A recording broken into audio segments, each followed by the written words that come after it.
السلام علیکم۔ سید نعمان قریشی ایک چھوٹے سے وقفے کے بعد دوبارہ آپ کی خدمت میں حاضر ہے۔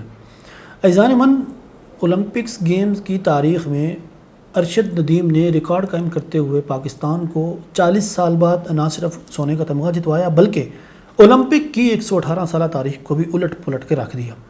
یہی Arshad Nadeem common wealth games میں بھی تاریخ رقم کرتے ہوئے 90 میٹر سے زائد کی تھرو پھینکتا ہے، وہاں بھی گولڈ جیتتا ہے، 2 سال قبل کی بات ہے۔ اب اولمپکس میں سیمی فائنل میں 86 پلس کی تھرو پھینکی، اور اب جب فائنل آیا تو ارشد کی ایک تھرو وہ ریکارڈ قائم کرتی ہے، اور ارشد کا مقابلہ اس دن کرنے والا کوئی بھی دوسرا ایتھلیٹ نہیں تھا، نہ وہ گرینیڈا کا تھا، نہ وہ انڈیا کا نیرج چوپڑا تھا، بلکہ اس کا مقابلہ کرنے والا دور دور تک کوئی نظر نہیں آیا، اس لیے کہ 92 کے مقابلے میں 89 میٹر کوئی معنی نہیں رکھتی، کوئی مقابلہ اس کا نہیں ہے۔ ہم پاکستانی پتہ نہیں کس مزاج کے بنے ہیں کہ ارشد ندیم جو اس وقت سپر سٹار بن چکا ہے، جو اس وقت پوری دنیا میں مشہور ہے، بلکہ اگر میں یہ کہوں کہ ورلڈ کپ جیتنے سے زیادہ بڑی خوشی ارشد ندیم نے پاکستان کو دی ہے تو یہ بات غلط نہیں ہوگی، اس لیے کہ ورلڈ کپ میں جہاں 11 کھلاڑی مل کر لڑتے ہیں ایک ٹرافی کو اٹھانے کے لیے، وہیں اس کے مقابلے میں ارشد ندیم ایک اکیلا بندہ ہے جس نے پاکستان کو سونے کا تمغہ جتوایا۔ اب ہم پاکستانی اس کو عجیب طرح سے کیش کرنے میں لگے ہوئے ہیں، اور اس طرح کی سنسنی خیز اور جھوٹی باتیں اس کے بارے میں پھیلائی جا رہی ہیں، جس کی وجہ سے ارشد ندیم کو گویا کہ یتیم مسکین اور سڑک سے اٹھ کے اولمپک جا کے کھیل کے اور سونے کا تمغہ جیتنے والا بنا دیا۔ ایک تو خبر یہ وائرل ہے کہ ارشد ندیم 8 گھنٹے تک، چونکہ اس کے والد صاحب مستری تھے، ان کے ساتھ 8 گھنٹے تک مسلسل وہ اینٹیں اوپر پھینکتا رہا، اور اس کو وابڈا کی کسی ٹیم نے دیکھا اور سلیکٹ کر لیا۔ بھائی ایسا کچھ بھی نہیں ہے، ارشد ندیم ایک اچھے گھرانے سے تعلق رکھتا ہے، اور ایک انٹرویو میں خود کہہ چکا ہے کہ اس کے بھائیوں نے اس کو سپورٹ کیا اور کہا کہ تم ایتھلیٹ بنو، تم سپورٹس میں اپنا نام کماؤ، ہم تمہیں سپورٹ کریں گے، تم کمانے کی طرف سے تمہیں فکر نہیں ہونی چاہیے۔ دوسرا بڑا جو جھوٹ پھیلایا جا رہا ہے، جس پہ آج بات کرنا مقصود ہے، وہ یہ ہے کہ ارشد ندیم کے حالات اتنے ماڑے تھے کہ اس کو نیزا یعنی وہ جیولن بھارتی نیرج چوپڑا نے لے کر دیا۔ یہ ایک ایسا سفید جھوٹ ہے کہ بندے کو پڑھ کے شرم آ جائے۔ یا بندہ خدا، آپ لوگ پتہ نہیں کس مٹی سے بنے ہیں یار، کہ کیا ثابت کرنا چاہتے ہیں یہ تمام باتیں کر کے۔ مجھے پتہ ہے کہ یہ باتیں سوشل میڈیا پہ اس وجہ سے کی جاتی ہیں تاکہ ان پہ لائکس اور ویوز حاصل کیے جا سکیں، کمنٹس حاصل کیے جا سکیں، اپنے پیج کی، اپنے چینل کی تشہیر ہو سکے، ریچ بڑھی جا سکے، لیکن ان کا حقیقت کے ساتھ کوئی تعلق نہیں ہے۔ خواہ مخواہ آپ نے نیرج چوپڑا کو اخلاقیات کا چیمپئن بنا دیا، اس کو مہاتما بنا دیا۔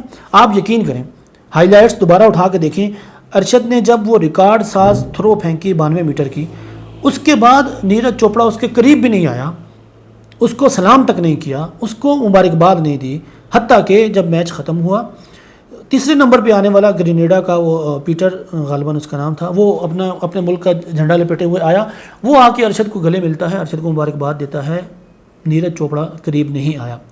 ٹھیک ہے، اس سے قبل وہ ارشد کے ساتھ دوستی کی باتیں کرتا رہا، یہ ٹھیک ہے کہ ارشد کو وہ تھپکی دیتا رہا، لیکن یہ بالکل جھوٹ ہے کہ اس نے جیولن ارشد کو لے کر دیا تھا۔ ایسا نہیں ہے، جیولن کو اتنی مہنگی چیز نہیں ہے، 7-8 لاکھ روپے کی چیز ہے، اور ملتان سلطان 2 سال سے اس کو سپانسر کر رہی ہے، گزشتہ کامن ویلتھ گیمز کے بعد سے ملتان سلطان اس کو سپورٹ کر رہی ہے، اس کو سپانسر کر رہی ہے، تو اٹس مین کہ ارشد کے تمام خرچے وہ ملتان سلطان اٹھا رہی تھی۔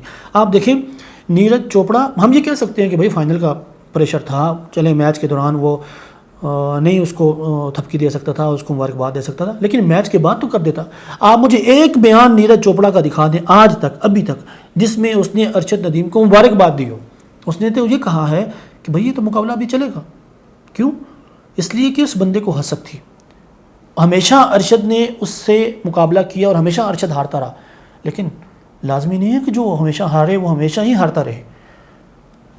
یہ ارشد کا دن تھا، یہ پاکستان کا دن تھا، اور پھر ارشد نے، پاکستان نے سونے کا تمغہ جیتا، تو نیرج چوپڑا، وہ پنجابی میں کہتے ہیں نا، سڑ کے سوا ہو گیا، تو اس نے ہاتھ تک نہ ملایا۔ اور اب جو اگلی بات ہے، انڈینز اس وقت اولمپک کمیٹی کو ای میلز کی بھرمار کر رہے ہیں، اب ای میل بھیج رہے ہیں، بار بار بھیج رہے ہیں کہ بھئی ارشد کا ڈوپ ٹیسٹ کرو۔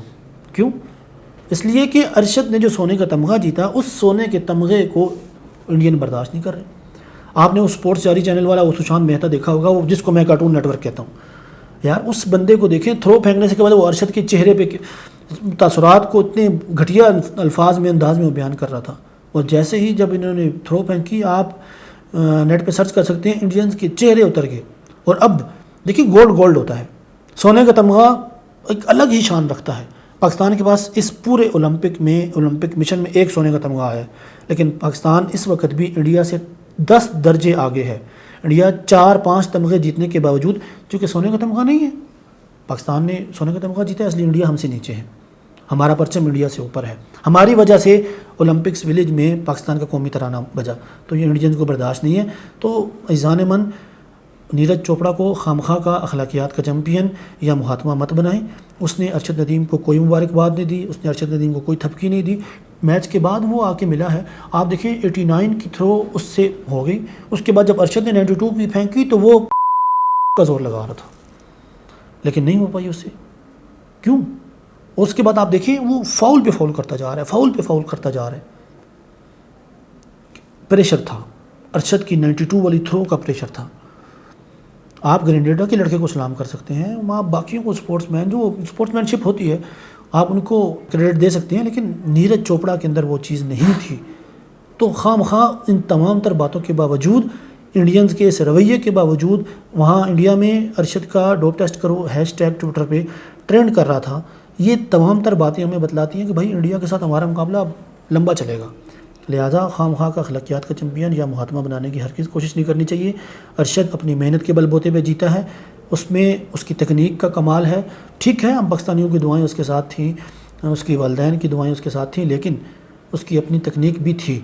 ایک بندہ کامن ویلتھ گیمز میں 90+ کی تھرو پھینک چکا ہے، اولمپک میں پہلی 92 کی پھینکتا ہے، اور اولمپک کے اسی مقابلے میں پھر آخری تھرو 90+ کی پھینکتا ہے. تو اٹس مین کہ بھائی بندے کے اندر کمال تو ہے، اور اس کمال کو ہمیں کھلے دل سے سراہنا چاہیے، اس کی تعریف کرنی چاہیے، اور اس کے مقابلے میں جو بھی سازشی تھیوریاں ہوتی ہیں ان کو سائڈ لائن کرنا چاہیے. ہم ہیں پاکستان سے، اور پاکستان زندہ باد.